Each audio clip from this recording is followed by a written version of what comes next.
fellow Rotarians and friends. Our episode is about environmental protection and preservation. So, I will introduce to you our fellow Rotarian who dedicated himself in waste management solutions. And that's no other than Gov. Dwight Ramos, the Senior Vice President of IPM Group of Companies.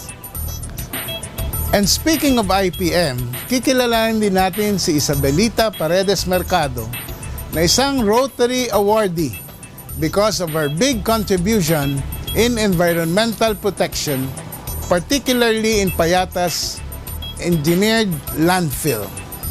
Also, sisilipin natin ang ginawang flagship service project ng Rotary Club of Kamuning, ang Alay ng Rotary sa Araw ng Kabataan. Kaya samahan niyo po kami dito lang sa Rotary in Action because we're happy people serving people.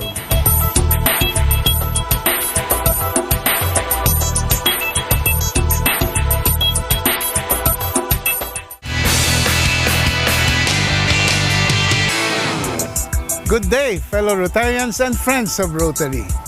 Today, we are here at the Quezon City Sanitary Landfill.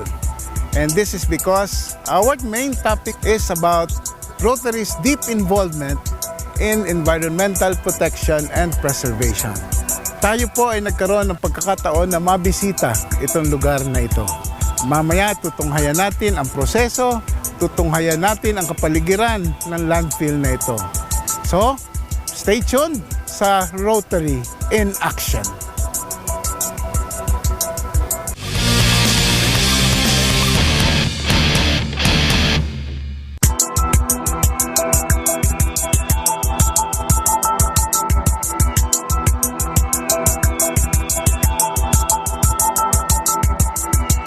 Governor Dwight, thank you very much for giving us this opportunity to visit your project.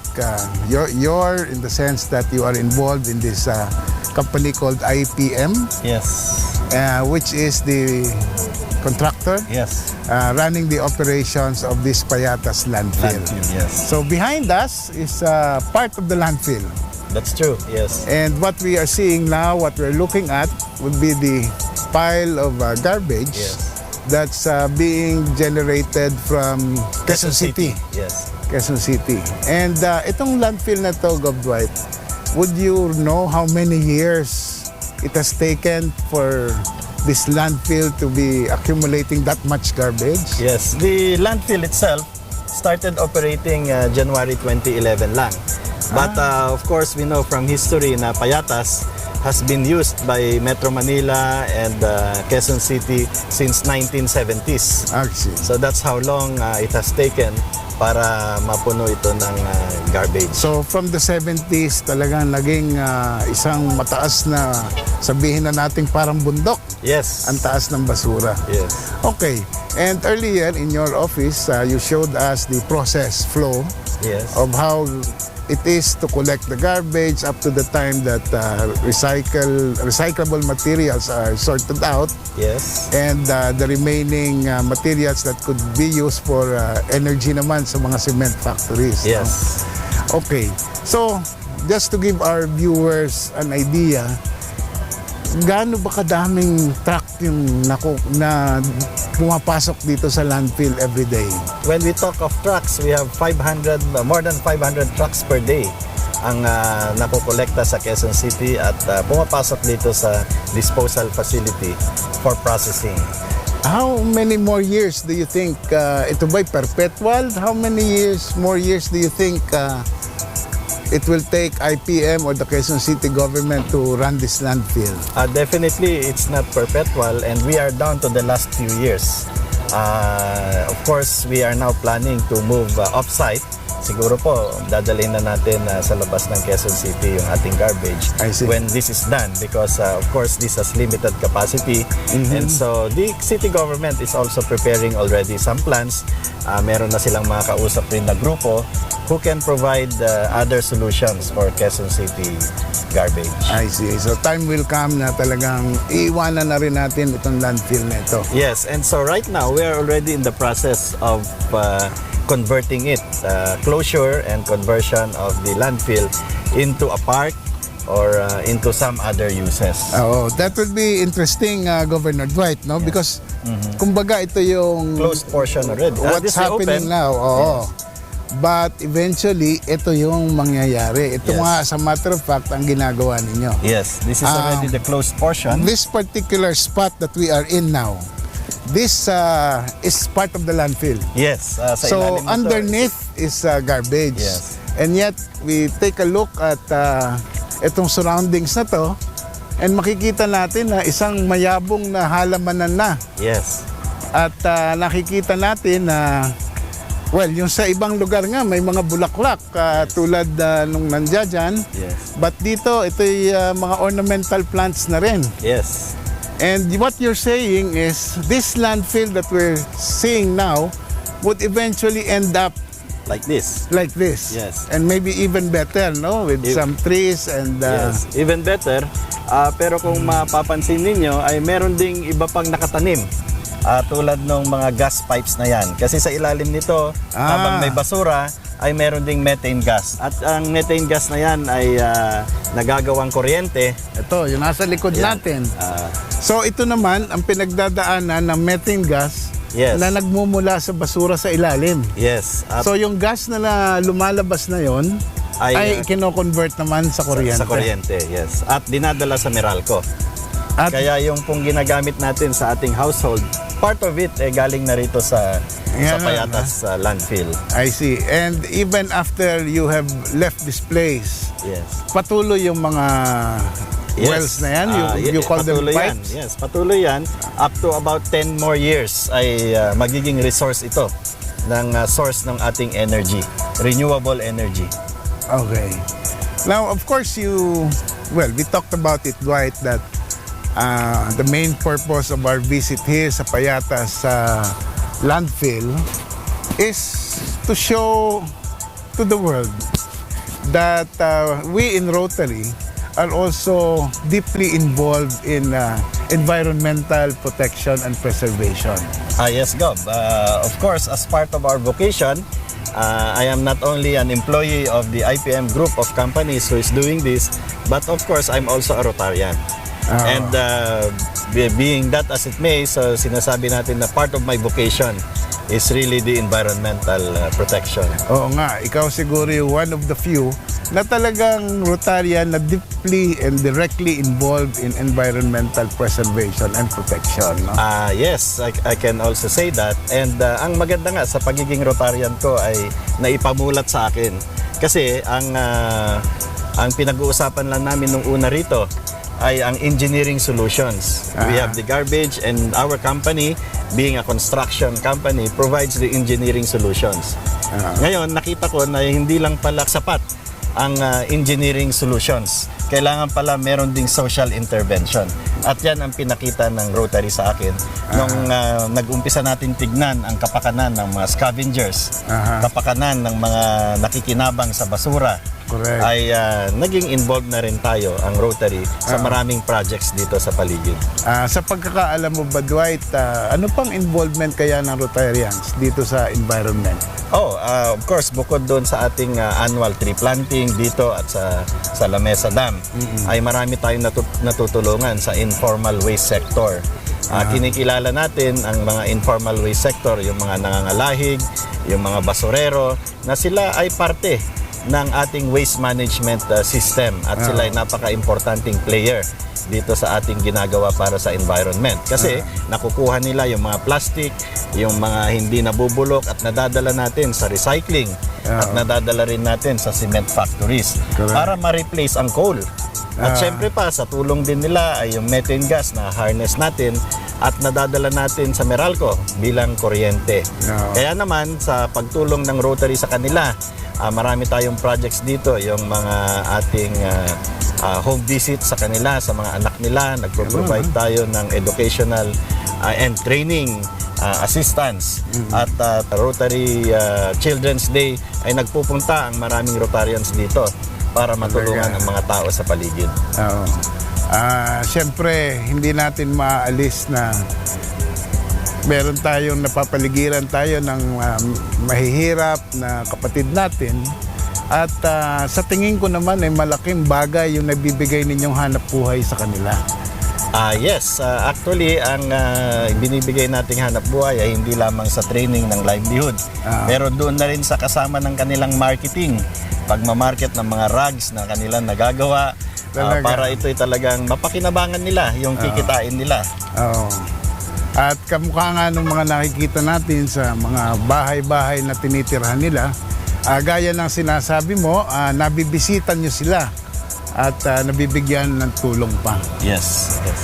At yun na nga, kung hindi dahil sa inyong kumpanya na nagbibigay ng paraan para makolekta nila yung mga recyclable materials,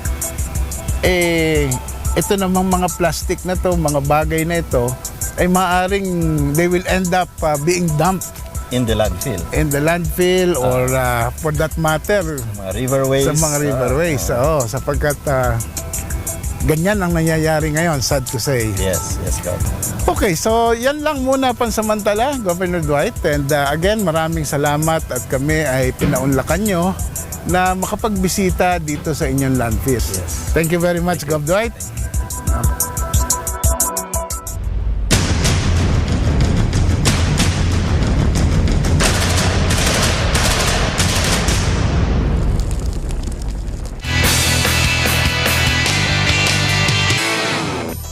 Last January 23, 2016, RI District 3780 held the Golden Wheel Awards Night at Novotel Hotel, Cubao, hosted by the Rotary Club of San Francisco del Monte.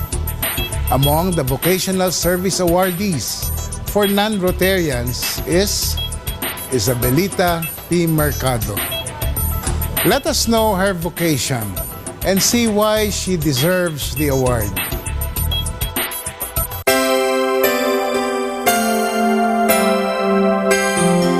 Throughout the years, Rotarians around the world commit themselves in protecting and preserving the environment. Among their projects are water sanitation, tree planting, fighting pollution, recycling, and more. The very reason why Rotary International appreciates even non-Rotarians who have the same advocacy. On this year's Golden Wheel Awards, one woman who showed excellence in promoting environmental protection is among the vocational awardees for non-Rotarians. Her exemplary works reflect that her heart to serve is like a real Rotarian. Isabelita P. Mercado leads a group of companies that promotes environmental sanitation through providing waste management services. This developed a core of socially responsible and competent providers, responsive to the needs of the community and willing to effectively participate in nation building. Now, the government has an ally in the development of environment-friendly sanitation systems and practices, as well as the needed support and specific expertise in promoting health, safety, and well-being of the people through resource handling, conservation, and recovery. Isabelita's most notable contribution is the turning of payatas garbage into methane gas, which is an alternative source of electricity. When we started this project, there was a lot of planning and preparation. Aside from landfill operations and environmental issues, our focus was also on what to do with the community. Looking at this place, it's easy to see the changes we've made. But more than just updating the facilities, what we find more important is improving the lives of the people here. Our goal is to give people the means to get themselves out of poverty. Change is not always easy. We want to improve lives. Our ultimate goal is to create a sustainable operation that is positive for this community.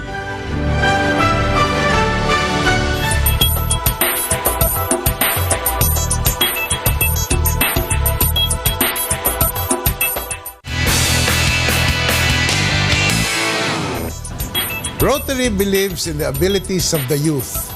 Kaya naman, taon-taon sa loob ng nakaraang 22 taon, nagsasagawa ng isang activity ang Rotary Club of Kamuning sa Amorantos Stadium.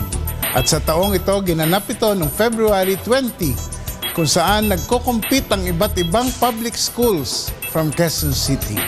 So let's take a glimpse into that said event.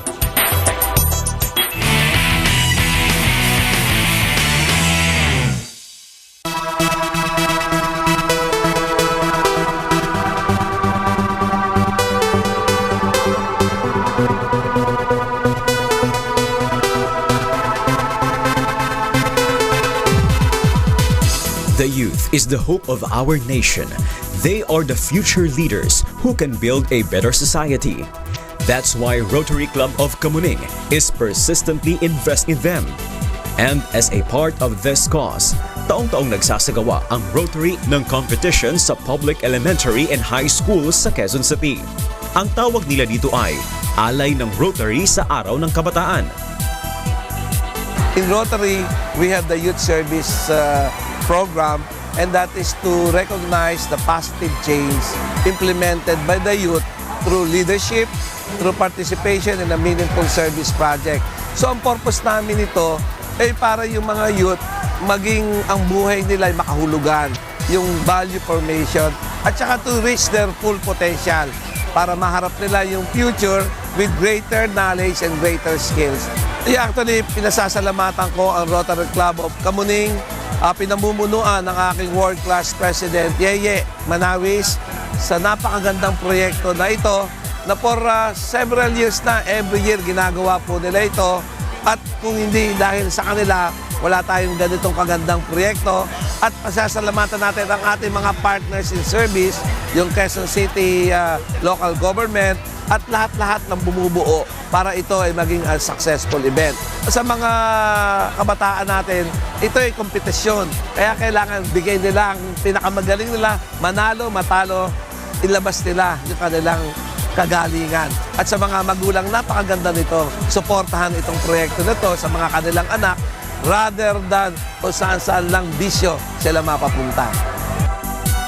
Sa ginanap na 22nd Alay ng Rotary sa Araw ng Kabataan noong February 20, 77 public elementary and high schools sa Quezon City ang nagtipon-tipon sa Amorantos Stadium. Umabot sa 10,201 ang attendees na binubuo ng parents, students, teachers, and school officials. The students competed for drum and lyre,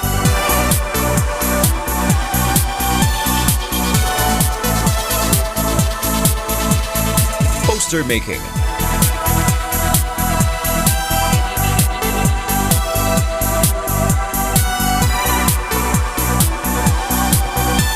solo singing,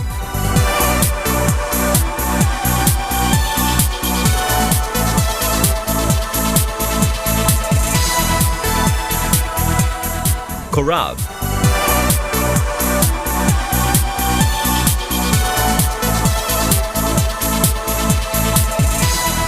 rondalya,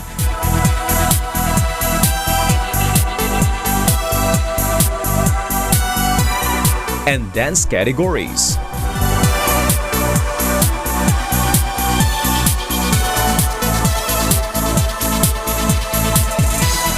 Ang ganda po na pa-competition ng Rotary Club. Maraming bata po natutulungan imbis na mapunta sa drugs or kung ano pa man. Ni-enjoy nila yung ginagawa nila sa pamamagitan ng pagtugtog na instrumento kanilang nawa. Sobrang pinagandaan namin to, I think, 4 months dahil matagal naming hinihintay. Nakadalawa kasi kami last year and then nag-focus kami para sa taon na to para makuha yung Hall of Fame. Humble in victory, gracious in defeat. And one of the values na itinuturo ng flagship project na ito ay ang pagpapahalaga ng mga estudyante sa kanilang mga guro. Sobrang thankful po kami kasi kung wala sila, hindi po kami makakarating dito. And as in, sobrang thankful po kami sa kanila kasi si Mami yung nag-mold sa amin. Parang sila yung naging daan para makamit namin tong champion na to. Siyempre, sama-sama po kaming lahat doon. Sobrang thankful kasi parang binibigyan nila ng opportunity yung mga kabataan na mag-shine at i-share yung talent nila sa mga kabataan para ma-inspire pa po yung ibang kabataan na maging isang magandang halimbawa. Rotary Club of Kamuning will never get tired in creating leaders who are willing to serve the community, whether they are elderly or young.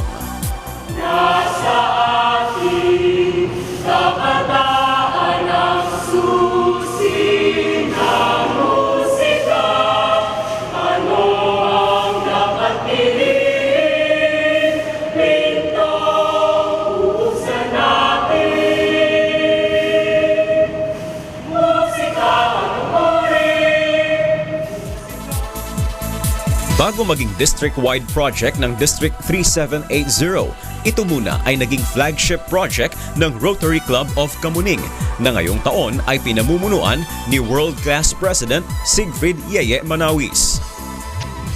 Una sa lahat, nais kong batiin ng magandang araw ang lahat ng manonood ng napakalawak na UNTV.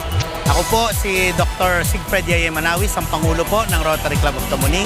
Nais ko na rin pong kunin ang pagkakataon na to upang taus-puso pong pasalamatan sa ngalan po ng Rotary Club of Kamuning. Unang-una po ang pamahalaan po ng Quezon City. Ganon din po ang Department of Education dito po sa ating pong lungsod. Nais pong pasalamatan po ng inyong lingkod, ang UNTV, sa walang sawa pong pagsuporta sa programang ito. Hindi nyo po, kung hindi pong tatanungin, ang ating pong Kuya Daniel Rason ay membro po ng Rotary Club of Kamuning na amin pong inararangal po talaga na sabihin. Sa mga kabataan pong nakakapakinig, muli ang Rotary Club of Kamuning sa pamumuno po na inyong lingkod, si Dr. Yeye Manawis, ay taus-puso pong nananawagan at nananalig po na sana po ang mga kabataan ay tayo po'y mag-aral, mahalin po natin ang ating bayan, maglingkod po tayo sa ating pamayanan. Sa buhay po natin ang pagiging nasyonalismo sapagkat tayo pong mga kabataan, kayo pong mga kabataan, ang pundasyon at magtataguyod po ng bansang Pilipinas sa darating na hinaharap. Mabuhay po ang kabataan, mabuhay ang Rotary Club of Kamuning, mabuhay po ang bansang Pilipinas. Maraming salamat po.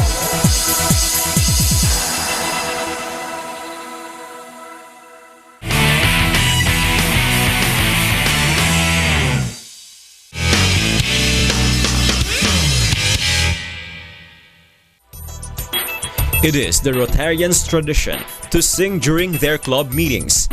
It began in 1905 in Chicago chapter.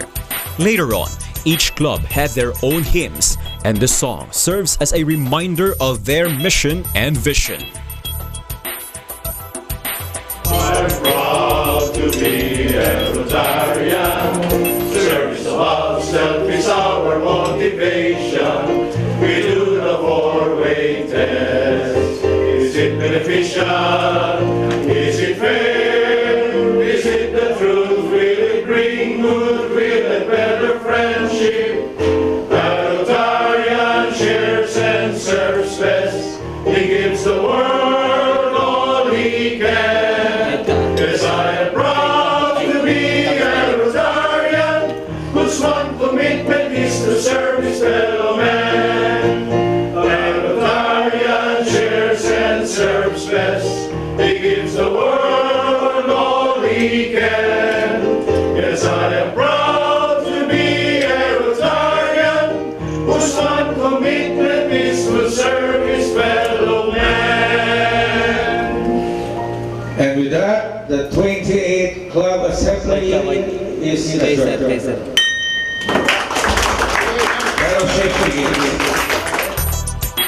And that's all for now. You can visit our Facebook page at www.facebook.com/ria.untv. Rotary in Action would like to thank Live It. Take care of your liver with Live It. At sa OsteoGuard, tulong iwas osteoarthritis sa OsteoGuard. Go galaw! Wow! At sa New Moms, maging bidang nanay sa New Moms Malunggay. Please join us again next week. At tulad po ng laging sinasabi ni Kuya Daniel Razon, ang paggawa ng mabuti ay di kailanman magbubunga ng masama. Ako pong muli si Past District Governor Jess Cifra, dito lang sa Rotary in Action because we're happy people serving people.